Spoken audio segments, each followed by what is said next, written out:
अर्जुन का क्रोधित होना और भयंकर युद्ध करना। पहले तो प्रत्येक प्रमुख सैनिक को यह विश्वास था कि मैं पहुंचते ही अर्जुन को जीत लूंगा, किंतु बाद में उस तपस्वी के प्रभाव से उनका तेज नष्ट हो गया। वे क्षण भर में ही किंकर्तव्य विमूढ़ हो गए। सच है, अत्यंत प्रतापी मनुष्य दूसरों की चेष्टाओं को व्यर्थ बना देता है। तदनंतर वे प्रमथगण परस्पर एक दूसरे की सहायता पाकर दृढ़ बल हो एक साथ ही अर्जुन पर प्रहार करने लगे। कार्य की सिद्धियां सर्वथा सहायक सामग्री की अपेक्षा रखती हैं, अतः वे महान लोगों को भी संग वृत्ति का आश्रय लेने की प्रेरणा देती हैं। प्रमथों के विशाल धनुषों से चलाए गए वेगशाली बाण वृंद दोनों पंखों से सरसर ध्वनि करते हुए किरातों की सेना से इस प्रकार से एक साथ ही चल पड़े, जैसे किसी महावन से कहीं अन्यत्र जाने के इच्छुक पक्षियों के समूह चल पड़ते हैं। अत्यंत गंभीर गुफाओं वाले पर्वत के शिखरों की प्रतिध्वनि से अत्यंत वृद्धि को प्राप्त वेग से छूटते हुए धनुष के टंकारों से दिशाएं मानो विदीर्ण होती हुई गंभीर ध्वनि करने लगी। वृक्षों के वनों को कपाती हुई एवं चारों ओर से आकाश और दिशाओं को आच्छादित करती हुई प्रमथ गणों की वे बाण पंक्तियां वायु से प्रेरित मूसलाधार वृष्टि से समान घनघोर शब्द करने लगी। 6 महीनों से केवल वायु का आहार करने के कारण दुर्बलांग अर्जुन का शरीर जब रणोत्साह उत्पन्न होने पर पुष्ट हो गया, तब पहले ढीला पड़ने वाला उनका कवच भी मानो उनकी इच्छा को जानते हुए शीघ्र ही सघन हो उठा। पृथ्वी और आकाश मंडल को चारों ओर से व्याप्त कर जब प्रमथों के बाण समूह चलने लगे, तब अपने गांडीव नामक धनुष को प्रकंपित करने के इच्छुक अर्जुन ने अपनी अत्यंत भयंकर विनाश की सूचना देने वाली उल्का की समान दृष्टि प्रमथ सैनिकों पर डाली। प्रलय काल के समान भयंकर तपस्वी अर्जुन उस समय अपने बाणों से मानो दिशाओं को एकत्र करते हुए सूर्य की किरणों को नीचे फेंकते हुए वायु को व्याकुल करते हुए एवं पर्वतों समेत संपूर्ण धरती को विचलित करते हुए से चलाने लगे। शत्रुओं को जीतने के आकांक्षी किरातों ने एक साथ ही जिन हथियारों को अर्जुन के ऊपर छोड़ा था, उन्हें अर्जुन ने बीच ही में इस प्रकार से अपने बाणों से काट डाला, जिस प्रकार से बिताया हुआ काल क्रिया के फल को नष्ट कर देता है। तात्पर्य है कि जिस प्रकार से उपयुक्त अवसर बिता देने से क्रियाफल नष्ट हो जाता है,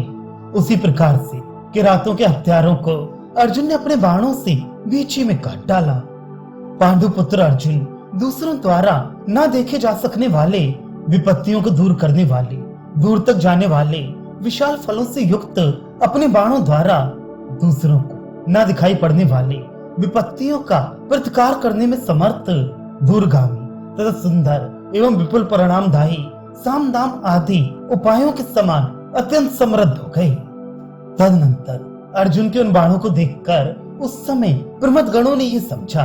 कि ये शर समूह मानो आकाश मंडल से या पृथ्वी मंडल से या दिग्मंडल से अथवा सूर्य मंडल से अथवा एक बार खींचे गए इस तपस्वी के धनुष से अथवा इसके शरीर से जाने कहां से इस प्रकार निकल रहे हैं।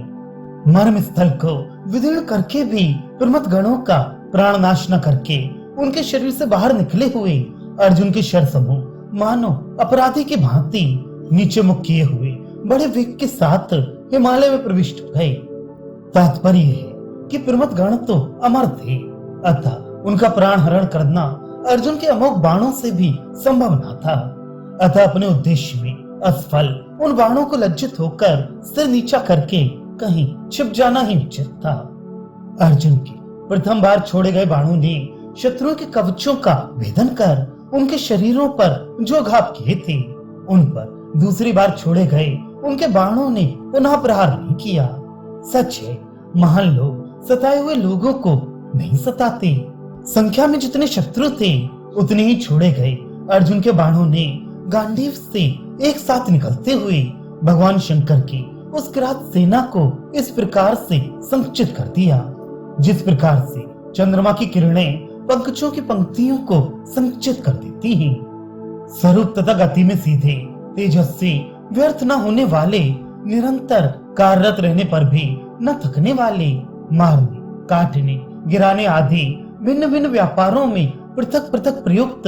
अर्जुन के बाणों का उनके सरल सीधे कार्यों में प्रयुक्त होने वाले ओजस्वी, अव्यर्थ तथा निरंतर एक रूप में स्थिर रहने वाले भिन्न भिन्न कार्यों में भिन्न भिन्न रूप से उत्साह के समान ही वे घायल शत्रु प्रतिकार करने में असमर्थ रहे।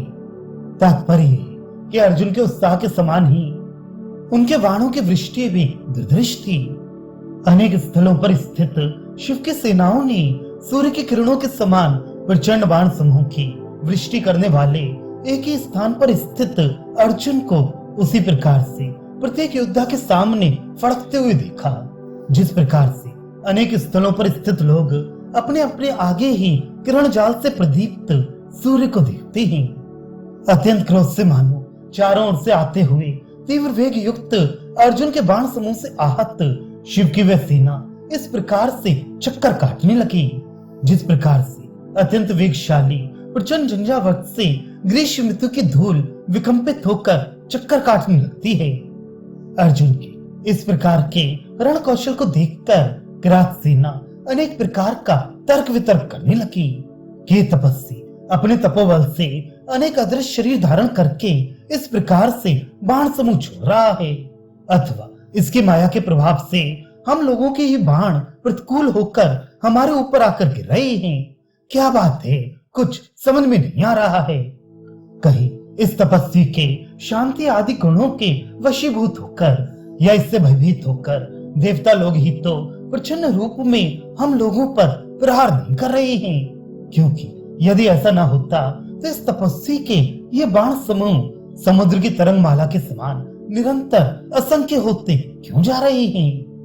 ये तपस्वी हम लोगों को जीत कर भी रण से विरत होगा या नहीं, चराचर जगत का कल्याण होगा या नहीं। इस प्रकार के वितर्कों में उलझी हुई राजपुत्र अर्जुन के बाणों से विदीर्ण किरात सेना संताप का अनुभव करती रही। क्रोधी पुरुष के द्वारा जिस प्रकार से क्षमा साध्य कार्य निष्फल हो जाते हैं,